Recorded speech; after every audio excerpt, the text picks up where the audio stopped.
end on this, my 31st birthday. Isn't it like a fashion faux pas or something? You're not actually supposed to say your age on the interwebs. Like, you're not actually supposed to admit to how old you are. I'm doing it anyway. I have no idea how, but apparently I'm 31 years old. Should I though? Should I really subject them to 31 life lessons? Like, wouldn't that be mean? Should I do it though? Should I? Isn't it a cliche? It's a total cliche. I'm gonna do it anyway.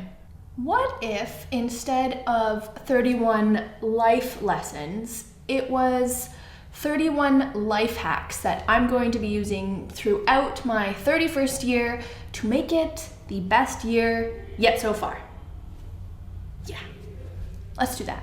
I know that if I had heard this list when I was younger, I probably would have listened thoughtfully, even had a few takeaways and things that I was going to try. But the depth of these tools would have been absent. What I realized while I was compiling this list was that this whole adventure called life is really about never-ending learning. It's about acknowledging how far you've come, everything that you've been able to be and experience, and that the life you're living right now has been crafted by every single choice that you've ever made. Instead of trying to get somewhere, what if we enjoyed the evolution of what it is to be here, to live, to experience? So, that being said, I am going to share with you my list, and I do hope that you find it useful, but what I really hope for is that it inspires you, and that what you find to be even more useful is writing your own list. Taking 10 minutes to acknowledge the way that you live your life and what works for you, and the tips and tricks that you already use on a daily basis, all the hacks that you've already cultivated to create the life that you love. And then doing way more of those things. The depth I was speaking about earlier, you only get that when you really live. The depth of these tools and hacks is cultivated by your choices and your actions to use them and really experience what it is that they give you. There is something incredibly powerful when you acknowledge all of the choices that you've made, and no one can take that away from you. The depth comes from you.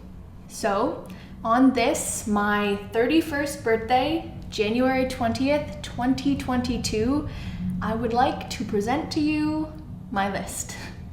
31 ways of living that make this adventure way more fun. Happy my birthday to you! I think that's so funny. Number 1, get to know you. What works for you, what doesn't, what you enjoy, what you couldn't be bothered with, what really lights you up. Living is way easier when you know who you're dealing with. Number 2, change your relationship with sleep. Sleep more. Enjoy sleeping. Sleep is not a weakness. It does not mean you are lazy. Learn to harness this unutilized, unappreciated power source. Number 3, enjoy the heck out of alone time. What if you were kind of an awesome person?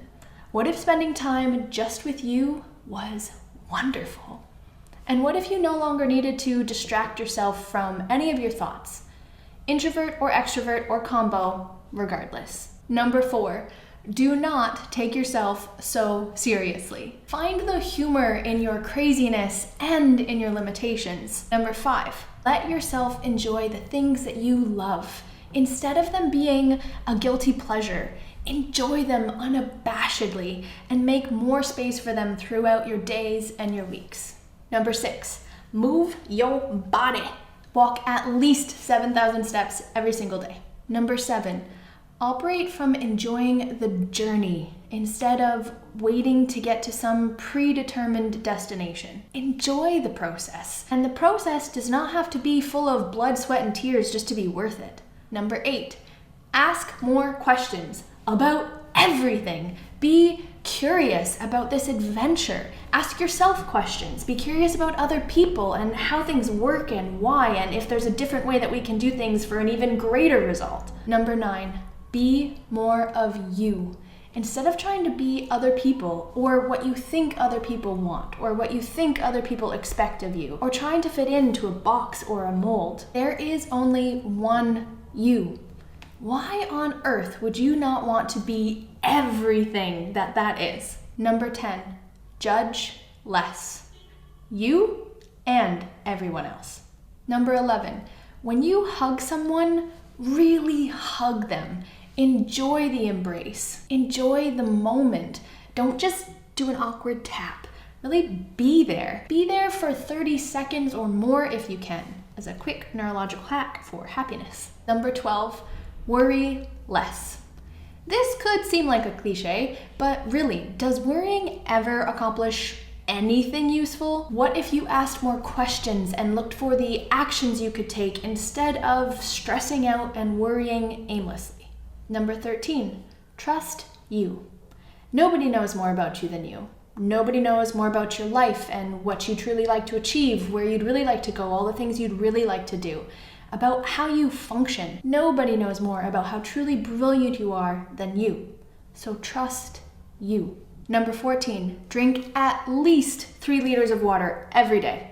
Your body is composed of water. Every single function that you expect it to carry out requires water. So, drink it. Number 15, make space for what matters to you. Not based on other people, not based on what you should be doing. What actually matters to you. What if what actually mattered to you was valuable? Number 16, give yourself a total choice day at least once a week. One full day where you have nothing scheduled and you just get to choose. Number 17, roll your feet out every day. Your entire body, inside and out, will thank you. Number 18, ask for what it is that you'd like, and then be willing to go and get it.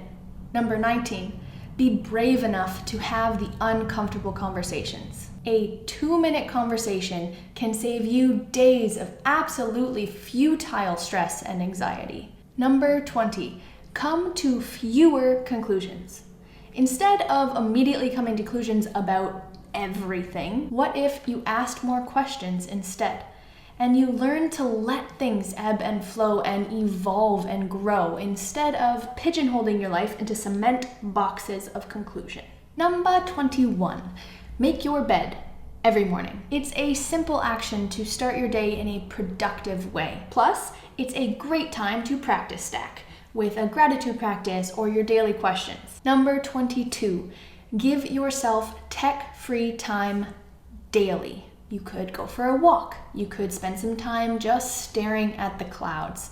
You could be speaking with a great friend without your phone distracting you every 30 seconds. There is way more to life than the internet. Shocking, I know. Number 23, make the space to connect with people. The ones that contribute to your life, the ones that light you up, the ones that have your back, the ones that make you grateful for their friendship. And number 24, do not waste your time on those who don't. Number 25, do not concern yourself with other people's judgments of you. Some people are gonna like you, some people won't. Spending your precious time and energy attempting to micromanage everyone else around you and all of their judgments and their opinions and their different points of view about how you should and should not be is exhausting. And at the end of the day, you can't match them or please them all anyway. Number 26, don't force things. Take the time, give yourself some space, don't rush. Maybe something just needs a little bit of rearranging. Number 27, endeavor to laugh frequently. At yourself, at anything that you find funny. Why wouldn't we be having more fun every single day? Number 28, scroll less, engage with the 4-dimensional world more. Number 29, spend as much time in nature as you can and get outside every day. Number 30, Enjoy the little things. You may find they're not so little after all. They're everything. Enjoying that moment when the sun first kisses your face when you step outside. The first sip of that delicious oat milk flat white coffee. The running water that comes out of your tap and you get to splash on your face in the morning. The beautiful smile on a stranger's face as you pass each other by on the street and actually make eye contact instead of being absorbed by the mini supercomputer in your hand. And number 31. Do not stop dreaming and scheming and looking at possibilities and asking what else is possible ever. You're allowed wishes on your birthday, right? That's a thing. Here's mine. What if we never stopped learning? From ourselves, from others, from the world. And what if we let living be an exploration instead of trying to get it right? That sounds like way more fun to me. The only thing that's ever truly in your way is your point of view. So why not let your life be ease-filled and joyful, full of laughter, and one heck of an adventure? Age really is just a number. It's the hacks we use every day, the way we live our life, how much joy we infuse into the world and experience ourselves. That's what really matters. Happy my birthday to you. I wish you an awesome day. Have way too much fun. That's like a fashion faux pas, internet faux pas, though, isn't it? Where you're not actually supposed to admit your age online. You're supposed to be young and always young and youthful. I still qualify for a youth mobility visa in many countries. Thusingly, I am still a youth. I'm pretty sure I'm always still gonna be a youth. Like, genuinely always still gonna be a youth. It's just your point of view, right? Age is just a number.